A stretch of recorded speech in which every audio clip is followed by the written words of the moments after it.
Let's start with the exercise for integer type question. First question, how many of the following violates octet rule? तो octet rule violet करना मतलब 8 electron नहीं होने चाहिए, जहाँ तो उससे कम जहाँ उससे ज़्यादा। तो 1 से लेके 5 में सभी में 8 से ज़्यादा इलेक्ट्रॉन है, मतलब ऑक्टेट एक वायलेट हो रहा है, लेकिन 6 के अंदर नहीं हो रहा है। Let's count the electron. BRF5 में 12 electron, SF6 6 bond pair 12 electron, IF7 14 bond pair 14 electron, 7 bond pair 14 electron, XeOF4 के अंदर 14 इलेक्ट्रॉन, ClF2 नेगेटिव में 10 इलेक्ट्रॉन, PCl4 पॉजिटिव में 8 इलेक्ट्रॉन। तो दे आर टोटल 5 स्पीशीज जिनके अंदर ऑक्टेट वायलेट हो रहा है। Second question, number of lone pair present in OF2। Now Lewis dot structure बना लो। ऑक्सीजन के वैलेंस शेल में 6 इलेक्ट्रॉन, फ्लोरीन में 7, फ्लोरीन में 7। आफ्टर शेयरिंग फ्लोरीन पे 3 lone pair, 2 lone pair, 3 lone pair, total 8 lone pair. Question number third, how many molecules of zero dipole moment. Ammonia की structure बनाए तो it is pyramidal, net dipole moment zero नहीं है, dipole की direction ऊपर की तरफ। BF3 ट्राइगोनल प्लेनर, सभी डाइपोल एक दूसरे को कैंसिल आउट कर देंगे, vector sum zero, mu net zero. NF3 dipole cancel out नहीं होंगे, net dipole moment not zero. CCl4 tetrahedral regular structure, तो म्यू नेट जीरो। तो देर आर 2 स्ट्रक्चर जिनके अंदर म्यू की वैल्यू जीरो आ रही है, that is BF3 and CCl4। Question number fourth, polarisability. Polarisability directly proportional to size of an ion, और ये साइज ऑफ एन आयन में फिट बैठ रहा है। आयोडीन सबसे बड़ा है और F नेगेटिव सबसे छोटा, तो सही स्टेटमेंट।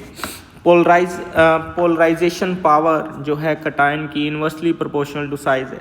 लिथियम पॉजिटिव सबसे छोटा होता है, जिसके कारण उसकी पोलराइजेशन सबसे कम है, सबसे ज़्यादा है polarisation power.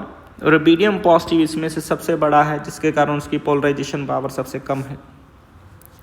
Order of boiling point, hydride of oxygen family में बॉइलिंग पॉइंट का ऑर्डर ये होता है, ये आपको जनरली याद ही रखना होता है। तो यहाँ पे इस पोजीशन पे गड़बड़ आ गई। H2 negative and H2 positive में stability order, bond order same है, लेकिन आपका H2 पॉजिटिव में लेस इलेक्ट्रॉन है एंटी बॉन्डिंग में, तो H2 positive is more stable. तो ये भी करेक्ट स्टेटमेंट। तो we have total 3 correct statements. Based on VSEPR the number of 90 degree angles in BRF5। Okay, BRF5 के अंदर यहाँ पे स्टैटिक नंबर 6 है, वी हैव 1 लोन पेयर और 5 बॉन्ड पेयर। अब due to repulsion from lone pair none of the angle is 90 degree. Exact ये जो angle बनता है, ये जो फ्लोरीन ब्रोमीन एंगल, जहाँ ये वाला ले लो, it is around approximately 84.8 degree. ठीक है, तो none of the angle is 90 degree exactly, 0 answer. Now इसके 2 आंसर दिए गए थे जब ये JEE के अंदर आया था, तो इसका 8 आंसर भी दिया गया था कि एग्जैक्टली सिमेट्रिकल स्ट्रक्चर मान के ये 90 90 90 और ये 4 ऊपर से 90, बट एग्जैक्टली इसके अंदर कोई 90 डिग्री नहीं होता है। Okay, 6th question, how many equatorial PF bonds are there in PF3Cl2? Okay, there is one rule known as bent rule. Bent rule क्या कहता है कि more electronegative atom occupy axial position in trigonal bipyramidal. तो ये trigonal bipyramidal geometry है इसकी। तो fluorine will occupy axial position, तो जो एक फ्लोरीन बचा है वो इक्वेटोरियल पे आएगा, तो only 1 fluorine at equatorial. How many resonating structures are possible. तो रेजोनेटिंग स्ट्रक्चर अगर बना के देखें तो आपके सामने है, तो it is the only 4 resonating structure. इसके बाद आपका स्ट्रक्चर रिपीट होना शुरू हो जाएंगे।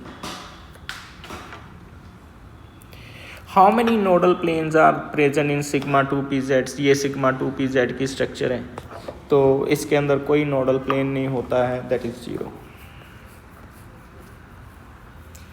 Total number of electron present in bonding molecular orbital of N2 positive two N2 2 positive, total electron इसके अंदर 12 हैं। और जब हम लोग इसकी इलेक्ट्रॉनिक कॉन्फ़िगरेशन लिखें तो आपका जो बॉन्डिंग मॉलिक्यूलर ऑर्बिटल है उसमें टोटल 8 इलेक्ट्रॉन है। Final answer 8।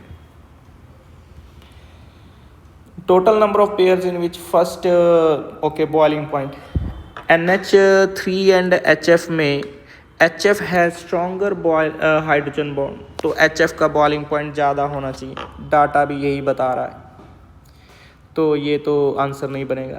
HF and HCl में HF का ज़्यादा होना चाहिए क्योंकि हाइड्रोजन बॉन्डिंग है, HCl में हाइड्रोजन बॉन्डिंग नहीं है, डाटा भी यही बता रहा है। तो इस पेयर में फर्स्ट वाले का ज़्यादा है। H2S एंड H2SE, H2S का मोलर मास ज़्यादा है तो उसकी वजह से उसमें लंदन फोर्स स्ट्रॉन्गर होगी तो उसका बॉइलिंग पॉइंट ज़्यादा, डाटा भी यही बता रही।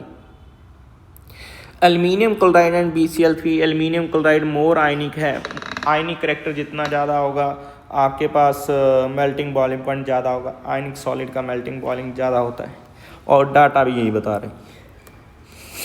कार्बोक्सिलिक एसिड एंड अल्कोहल में कार्बोक्सिलिक एसिड का बॉइलिंग पॉइंट हमेशा ज़्यादा होता है, कारण क्या है कि उनमें जो हाइड्रोजन बॉन्ड का एक्सटेंट है वो ज़्यादा बनता है, तो कार्बोक्सिलिक एसिड। तो टोटल 2 ऑप्शन है हमारे पास जहाँ पे फर्स्ट वाले का ज़्यादा है, that is answer 2। Total number of paramagnetic species question number 11 में पूछा गया है। हम लोग टोटल इलेक्ट्रॉन काउंट करेंगे, अगर ओड है तो डायरेक्ट पैरामैग्नेटिक, इवन है तो MOT से चेक किया जाएगा। NO 15 electron, KO2 K positive and O2 negative में टूटता है, टोटल 17 इलेक्ट्रॉन, तो ये दोनों पैरामैग्नेटिक आ गए। Rubidium super oxide same, rubidium 1 positive में ब्रेक होता है ये,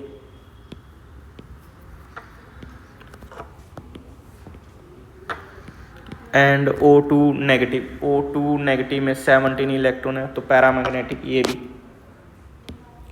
फिर O2 positive 15 electron paramagnetic direct, O2 negative 17 electron paramagnetic direct, N2 positive 13 electron paramagnetic direct, O2 16 electron तो MOT लगानी पड़ेगी। MOT लगा के देखते हैं तो पता चलता है कि 2 एंटी बॉन्डिंग में 1 अनपेयर्ड इलेक्ट्रॉन है पैरामैग्नेटिक, 15 इलेक्ट्रॉन N2 नेगेटिव में paramagnetic direct, Cn negative 14 electron, तो MOT जब अप्लाई करते हैं तो सभी इलेक्ट्रॉन पेयर आते हैं तो इट इज़ डायमैग्नेटिक। तो काउंट करें तो टोटल 8 पैरामैग्नेटिक स्पीशीज़ हैं, तो फाइनल आंसर इज़ 8।